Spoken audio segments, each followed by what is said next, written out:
Ciao a tutti, io sono Sara e bentornati nel mio canale. Nel video di oggi vediamo altri 3 strumenti fondamentali per iniziare a cucire. Vi ricordo che questo è il terzo video di questa miniserie sugli strumenti per iniziare a cucire. Vi lascio anche i primi 2 video sotto in descrizione se ve li siete persi. E tra i prossimi video ce ne sarà anche uno sugli strumenti fondamentali per iniziare a fare cartamodelli. Iscrivetevi al canale e attivate la campanella se non lo avete ancora fatto, così non vi perderete tutti questi nuovi video e aiuterete anche a sostenere il canale, quindi grazie. Bene, non perdiamo altro tempo e iniziamo subito con il primo strumento che è la tela grezza o tela di prova. La tela grezza o tela di prova è necessaria tutte quelle volte che dovete testare un cartamodello per vedere se è corretto. Serve appunto per fare le tele di prova per sdifettare i cartamodelli. Oltre a questo di solito viene utilizzata anche per fare i drappeggi su manichino. In tutti questi casi avrete bisogno di una tela che è meno costosa di quella che vi serve per realizzare il vostro capo finale, sia che dobbiate sdifettare un cartamodello, sia che dobbiate drappeggiare su manichino. Se all'inizio utilizzate magari dei cartamodelli già pronti invece di farveli voi, per esempio quelli che trovate nelle riviste, di solito sono già corretti, quindi non è necessario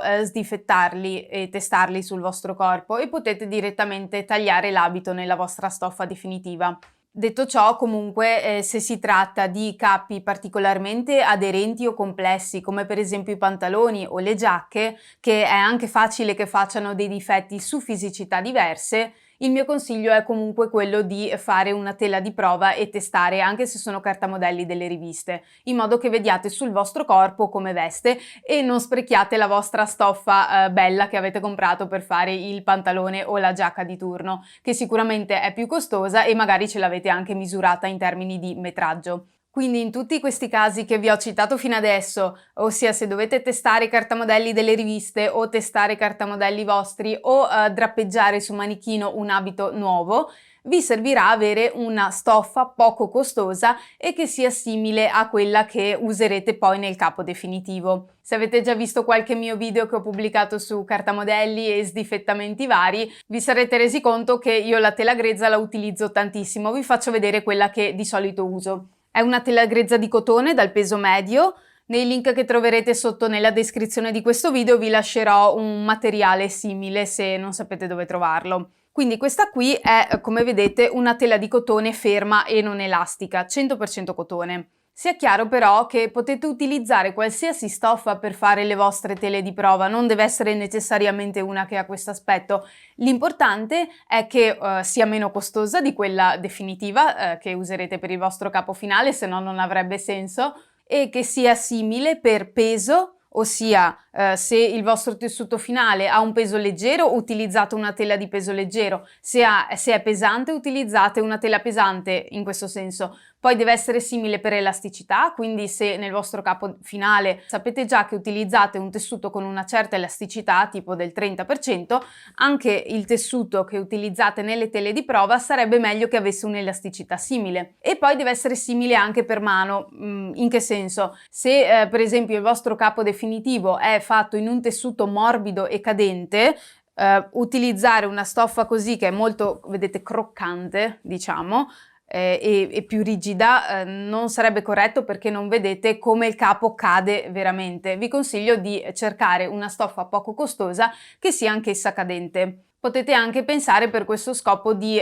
riciclare dei tessuti che avete in casa e che non utilizzate più, non lo so, per esempio tende rotte, lenzuola rotte, magari potete appunto utilizzarle come tele di prova sempre se sono simili al tessuto definitivo. Consiglio di tenere sempre in casa della stoffa poco costosa ma di varie tipologie diverse, in questo modo in base a qual è la vostra stoffa definitiva avrete sempre una stoffa simile per fare le tele di prova.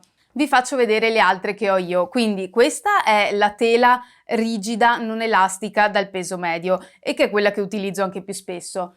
Poi ho una tela simile a quella ma di peso leggero. Immagino che dal video non si riesca a vedere bene, però comunque in controluce si vede che la trama è molto più aperta, quindi ha un peso più leggero. E questa la utilizzo tutte quelle volte che il mio tessuto definitivo per l'abito è un tessuto rigido, non elastico, però di peso leggero. E poi ve ne mostro altri due. Ho un tessuto elastico dal peso diciamo medio pesante, questo è un tessuto di felpa e lo utilizzo tutte quelle volte che devo fare dei capi elasticizzati dal peso medio pesante, quindi appunto tendenzialmente felpe o similari. Infine ho anche un tessuto che è un jersey poco costoso, questa volta un jersey leggero, elastico, e questo qui lo utilizzo per tutte quelle volte che devo realizzare un capo elasticizzato ma leggero, come può essere per esempio una t-shirt o un top in maglina, per dire.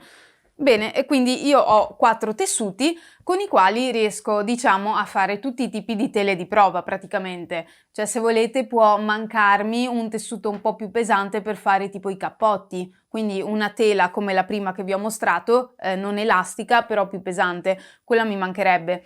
Però io in quei casi ho comunque sempre utilizzato la prima tela che vi ho mostrato, che è questa, anche per fare i cappotti. Devo dire che il risultato è stato buono comunque, quindi con 4 tessuti di questa tipologia me la cavo con tutti i capi che devo fare. Detto ciò, comunque siamo onesti, quella che uso di più in assoluto è la prima che vi ho mostrato, che è la tela non elastica dal peso medio. E a meno che non siate dei grandi appassionati di capi elasticizzati, io dovendo scegliere prenderei quella, giusto per iniziare, e poi comunque in base a quelle che sono le vostre preferenze di cucito, scegliete in base alle indicazioni che vi ho dato quale vi conviene prendere. Il secondo strumento che vediamo è il metro da sarto. Il metro da sarto è uno di quegli strumenti che dovete avere per forza tra i vostri strumenti del cucito perché vi permette di fare un sacco di cose diverse. Prima fra tutte prendersi le misure. Se avete già visto qualche mio video in cui realizzo cartamodelli, vi sarete resi conto che inizio ognuno di questi video con le misure necessarie da prendere sul vostro corpo per realizzare quel cartamodello. Infatti qualsiasi cartamodello vogliate farvi su misura necessita di alcune misure corporee per forza. E anche nel caso non vogliate farvi cartamodelli ma vogliate utilizzare quelli delle riviste, per esempio, quindi già pronti, comunque per individuare la vostra taglia, quindi capire quale cartamodello dei tanti utilizzare, dovete prendervi le vostre principali misure corporee. Il metro serve anche per misurare la stoffa più velocemente perché la maggior parte delle persone non possiede una riga lunga in casa, mentre il metro da sarto è di solito lungo 1,5 metri e quindi vi permette di misurare e tagliare la stoffa con molta più praticità. E essendo che il metro da sarto è flessibile e non rigido come le righe, vi permette di misurare tutte le parti tonde di capi e cartamodelli con molta più velocità. Passiamo al prossimo strumento che probabilmente la maggior parte di voi ha già in casa, che è il ferro da stiro. Vediamo velocemente come viene utilizzato nel cucito e quali sono i principali tipi di ferri da stiro. Quando state cucendo un capo, avere un ferro da stiro pronto è fondamentale perché ogni volta che fate una cucitura, questa va anche stirata prima di proseguire con il resto del progetto. Di solito si stirano i margini di una cucitura aperti e poi o li si lascia così aperti o vengono entrambi girati o a destra o a sinistra della cucitura e poi eventualmente vengono impunturati da sopra per tenerli fermi da quel lato. Non stirare dopo ogni cucitura porterà ad avere un capo finale dall'aspetto più grossolano e meno curato. Probabilmente vi chiederete: posso stirare tutte le cuciture alla fine del capo anziché ad ogni passaggio? Allora, io personalmente ve lo sconsiglio perché fareste molta più fatica e perdereste più tempo, perché sicuramente a capo finito ci saranno dei punti che saranno molto più difficili da raggiungere con il ferro da stiro, rispetto al cucirli man mano, perché appena avete fatto una cucitura tendenzialmente è piatta e dritta e molto facile da stirare. Poi durante la confezione di un abito può essere che ci siano delle cuciture che si sormontano in alcune parti l'una con l'altra. Quindi significa che se non stirate bene la prima delle cuciture, i margini può essere che restino girati dal lato sbagliato e poi cucendo la cucitura successiva vengono fissati dal lato sbagliato, quindi non va bene. Quindi consiglio di stirare man mano le cuciture che si fanno. Poi ovviamente il ferro da stiro serve anche a inizio del progetto di cucito perché prima ancora di tagliare la stoffa questa deve essere ben stirata piatta, perché sennò se ci sono delle pieghe nel tessuto sotto ai cartamodelli che dovete tagliare può essere che questi poi li tagliate di misure sbagliate. E poi per lo stesso motivo, se siete abituati a piegare i cartamodelli che usate per metterli via, È bene prima di usarli stirarli con il ferro da stiro a potenza minima, in questo modo torneranno belli piatti e non rischierete di tagliare la stoffa di misure sbagliate. Che tipo di ferro prendere? Allora, in generale in commercio per stirare esistono vari tipi di attrezzi che potete comprare. Ci sono i ferri da stiro tradizionali a vapore, ci sono i ferri da stiro a caldaia, ci sono le vaporelle, ci sono le presse, però in questo caso per il cucito e per tutte le funzioni che ci servono di cui vi ho parlato finora, un ferro tradizionale a vapore va benissimo. I ferri da stiro tradizionali a vapore sono i più economici, già spendendo dai 30 ai 60 euro vi portate a casa un buon ferro da stiro, che va più che bene per usarlo per il cucito. Vi faccio vedere il mio. Quello che uso di solito nei video è questo qui.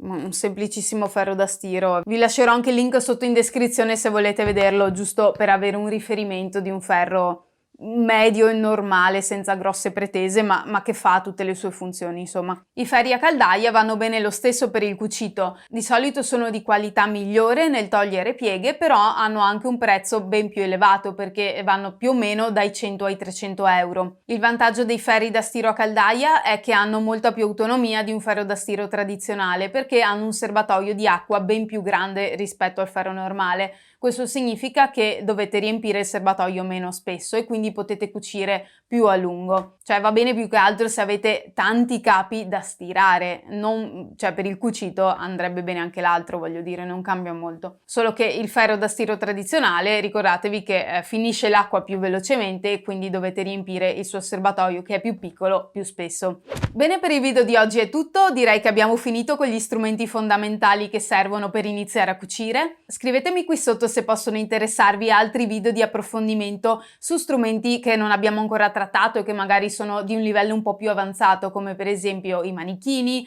le presse, le tagliacuci, eccetera eccetera. Ce ne sono parecchi di cui non ho ancora trattato. Comunque io spero che questo video vi sia stato utile, lasciate un mi piace e ci vediamo al prossimo video. Ciao ciao!